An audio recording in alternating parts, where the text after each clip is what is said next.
Good afternoon student. तर मागील BA first इयरचा physical geography या विषयाअंतर्गत आपण मागील प्रकरणांमध्ये साधारणतः पृथ्वीवर झीज घडवून आणणाऱ्या ज्या काही बाह्य शक्तीचे कारक आहेत ते बाह्य शक्तीचे कारक आपण बघितलेले आहेत. तर त्या बाह्य शक्तीच्या कारकांमध्ये साधारणतः पहिला नदी, हिमनदी, वाळवंटात होणारे वाऱ्याचे कार्य आणि त्यापासून निर्माण होणारे भूरूपे, मग ते क्षरण, वहन आणि संचयन या तिन्ही प्रकारांमध्ये जे काय भूरूपे जे तयार होत असतात त्या संदर्भामध्ये माहिती बघितली. त्यानंतर हिम नदीचे कार्य बघितले. त्यानंतर जे अंडरग्राउंड वॉटर आहे त्याचे कार्य बघितले. त्यानंतर समुद्र किनारा इत्यादी हे काय तर हे बाह्य शक्तीचे कसे कसे पृथ्वीवर ज्या काही भूमी स्वरूपे आहे यांच्यावर क्षरण, वहन आणि संचयन याच्या माध्यमातून जे त्याची झीज करत असतात. म्हणूनच त्यांना बाह्य शक्तीचे, पृथ्वीची झीज घडवून आणणारे बाह्य शक्तीचे कारक म्हटलेलं आहे. तर या सर्वांच्या बाबतीत नदीचे खनन, वहन आणि संचयन कार्यामध्ये भूस्वरूपे कशा प्रकारचे असतात, मग हिम नदीच्या संचयन, वहन आणि क्षरण, वहन आणि संचयन या तिन्ही घटकांमध्ये कोणकोणती भूरूपे तयार होतात. तर हे त्याचप्रमाणे वाऱ्याचे कार्य कुठे असतात? वाळवंटामध्ये. तर त्या वाळवंटामध्ये कशा प्रकारचे भूमी स्वरूपे तयार होतात या सर्वांचं आपण मागील प्रकरणांमध्ये बघितलेलं आहे. तर आता नवीन टॉपिक आपण सुरू करत आहोत आजपासून, तो आहे भूमी स्वरूपे.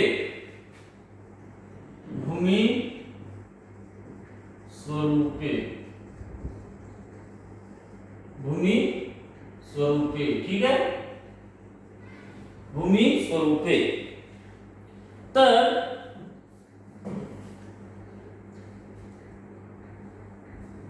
साधारणतः बाह्य शक्ती निरनिराळ्या कारकांद्वारे भूपृष्ठावर कार्य करतात. पाऊस, सूर्याची उष्णता,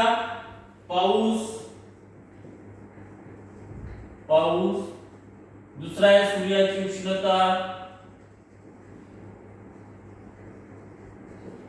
उष्णता, नद्या, वारे, हिमनद्या,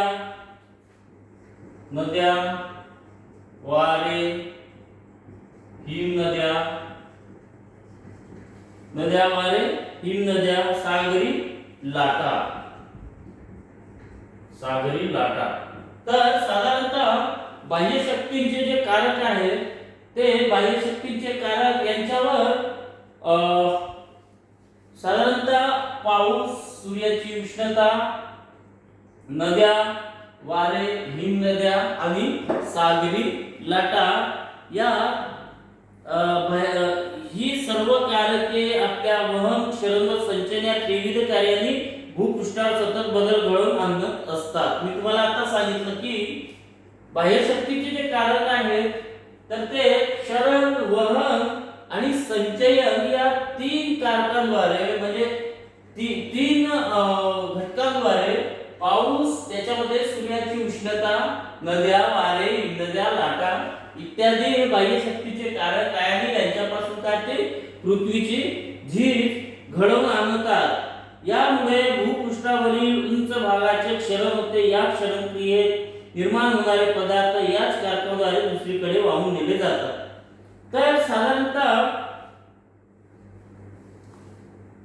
या निर्मितीनुसार म्हणजे पाऊस, सूर्याची उष्णता, नद्या, वारे, हिमनद्या यांच्या हे बाह्य शक्तीच्या कारकांद्वारे साधारणतः भू आकाराचे वर्गीकरण केले जाते. म्हणजे या सर्वांमुळे पृथ्वीवर काही अशी भूमी स्वरूपे तयार होत असतात. हे भूमी स्वरूपे कसे तर साधारणतः नदीचा जर आपण विचार केला तर एखाद्या नदीच्या क्षेत्रामध्ये व्ही आकाराची दरी तयार असते आणि ह्या दरीचा उपयोग एका ठिकाणावरून म्हणजे फॉर एक्झाम्पल ह्या नदीचा उपयोग वाहतुकीकरिता म्हणजे त्या नदीच्या सहाय्याने जी काही ते नदी आपला मैदान तयार करते, त्या मैदानामधून वरपर्यंत जायला किंवा एका बाजूकडून दुसऱ्या बाजूला जायला रस्त्यांचा उपयोग त्या नदीच्या किनाऱ्यावरती तयार केला जाते. तर हे याचा उपयोग बाह्यशक्तींच्या कारकाद्वारे होत असते. तर मग असे काही या निर्मितीनुसार भू आकाराचे वर्गीकरण खालील प्रमाणे देता येईल. उत्पत्तीनुसार भू आकाराचे एकूण 3 प्रकार पडतात. उत्पत्तीनुसार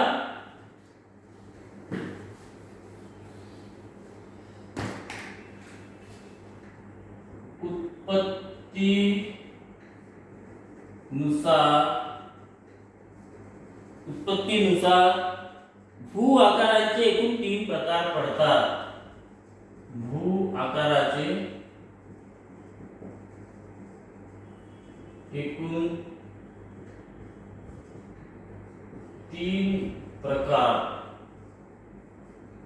पडतात. तर उत्पत्तीनुसार भू आकारांचे साधारणतः 3 प्रकार पडतात. त्यातला पहिला गट relief features of first order. पहिला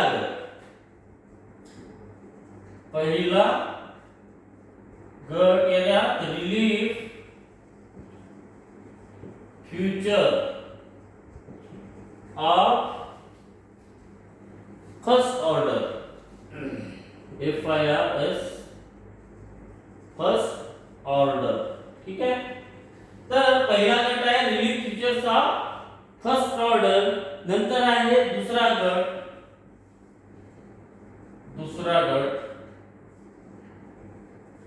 आणि नंबर तिसरा गट.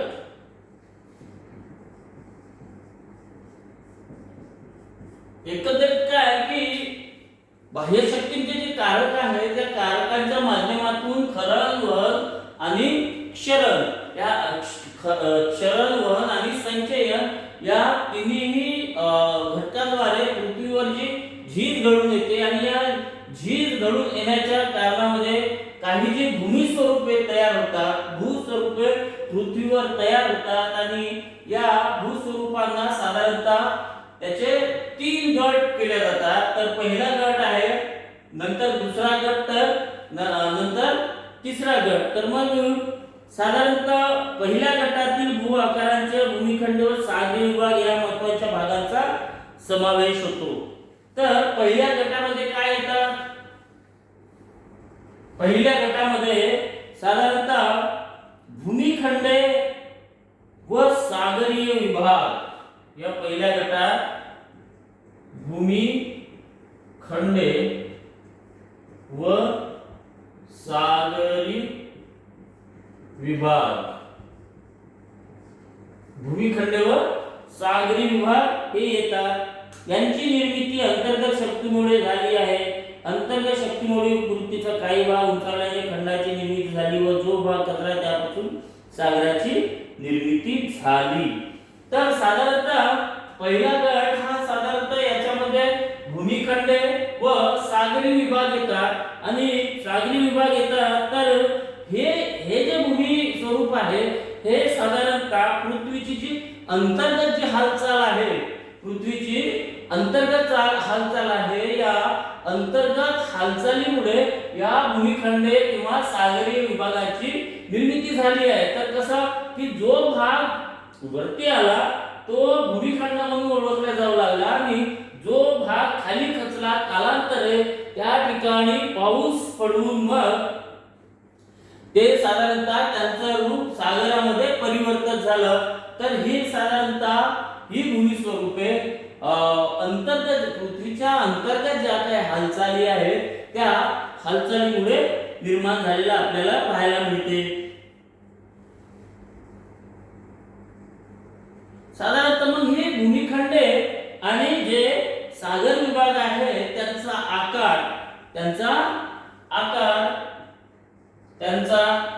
आकार व रचना. तर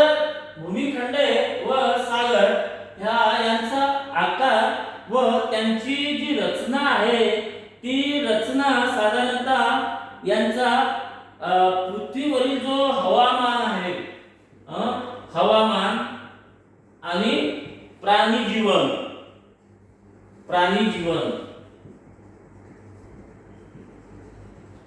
तर ह्या पहिल्या गटामध्ये भूमिखंड व सागरी विभाग यांचा समावेश होतो. हे साधारणतः भूमिखंड आणि सागरी विभाग हे पृथ्वीची जी काही अंतर्गत हालचाली आहे या अंतर्गत हालचालीमुळे निर्माण झालेली आहे. जे भाग उंच उठलेले आहेत त्यांना भूमिखंडे म्हणतो आणि जो भाग खाली खचलेला आहे तिथे सागर विभाग तयार झाले. आणि यांचा या भूमिखंड आणि सागरी विभाग यांचा आकार व रचना हे अत्यंत महत्त्वपूर्ण आहे, कारण यांच्यावरच पृथ्वीवरील जे हवामान आहे आणि जे प्राणी जीवन आहे हे हवामान आणि प्राणी जीवन आहे याच्यावर त्याचा स्पष्ट प्रभाव झालेला आपल्याला पाहायला मिळते. मग साधारणतः आता दुसरा गट आहे. तर दुसऱ्या गटात पृथ्वीवरील भूमिखंड व सागरी विभाग यांचे विभाजन करून हा भाग तयार होतो. दुसरा खंड काय आहे तर भूमिखंडे आणि सागरी विभाग यांचे उपविभाग किंवा यांचे विखंडन करून तयार झालेला आपल्याला पाहावयास मिळते. मग साधारणतः भूमिखंडामध्ये कोणते येतात? भूमिखंडामध्ये पर्वत, पठारे, मैदाने भूमिखंडे आहेत. याच्यामध्ये पर्वत, पठार व मैदान, पर्वत, पठार आणि मैदान.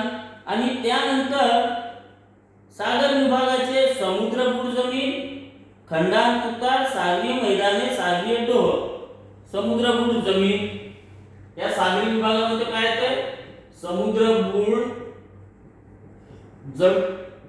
जमीन यालाच भूखंड मंच म्हणतो. मग डोह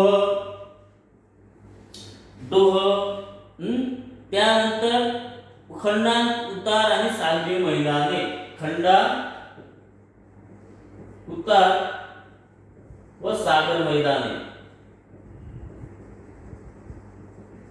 तर साधारणतः जो पृथ्वीची भूपृष्ठ रचना आहे त्याच्यानुसार पहिल्या गटात भूमिखंड व सागर विभाग यांचा समावेश होतो आणि दुसऱ्या गटामध्ये भूमिखंडे यांचे उपविभाग. मग भूमिखंडामध्ये साधारणतः कशाचा समावेश येतो?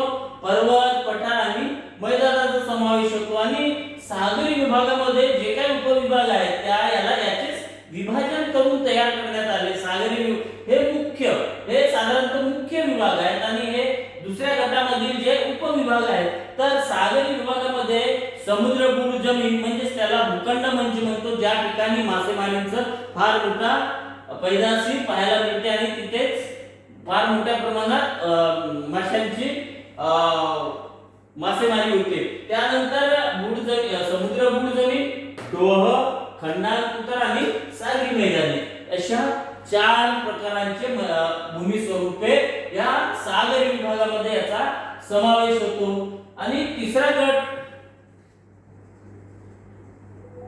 यांना मुख्य भूमी स्वरूपे असे म्हणतात. हे साधारणतः मुख्य भूमी स्वरूपे आहेत. मग तिसऱ्या गटातील विभाग हे दुसऱ्या गटातील भूमी स्वरूपाच्या विभागांचे निर्माण झालेले आहेत आणि दुसऱ्या गटातील भू आकारावर बाह्य शक्तीचा परिणाम होऊन तयार होणाऱ्या नवीन भू आकारांचा यात समावेश होतो. या प्रकारातील भू आकाराचे त्यांच्या निर्मितीच्या दृष्टीने बहिर्गत शक्तीच्या रचनात्मक कार्यामुळे निर्माण होणारे भू आकार.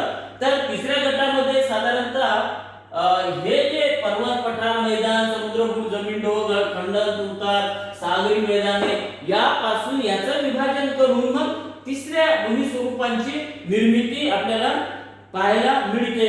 तर मग याच्यामध्ये रचनात्मक कार्यामुळे निर्माण होणारे भू आकार, बरोबर आहे? रचनात्मक कार्यामुळे निर्माण होणारे भू आकार.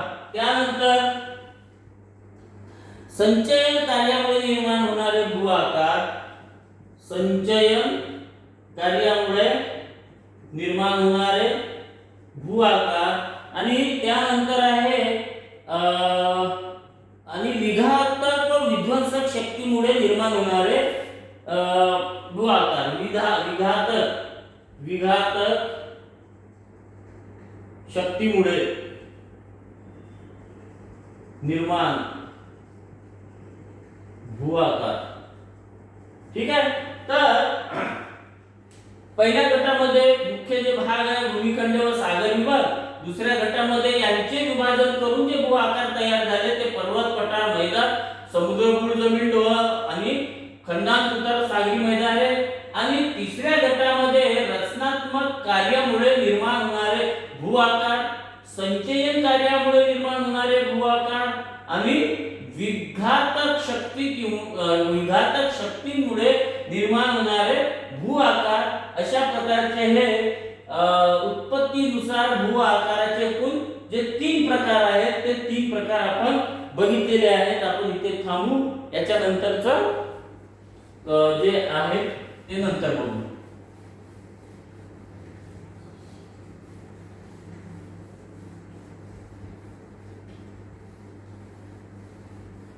भूमी स्वरूपे BA फर्स्ट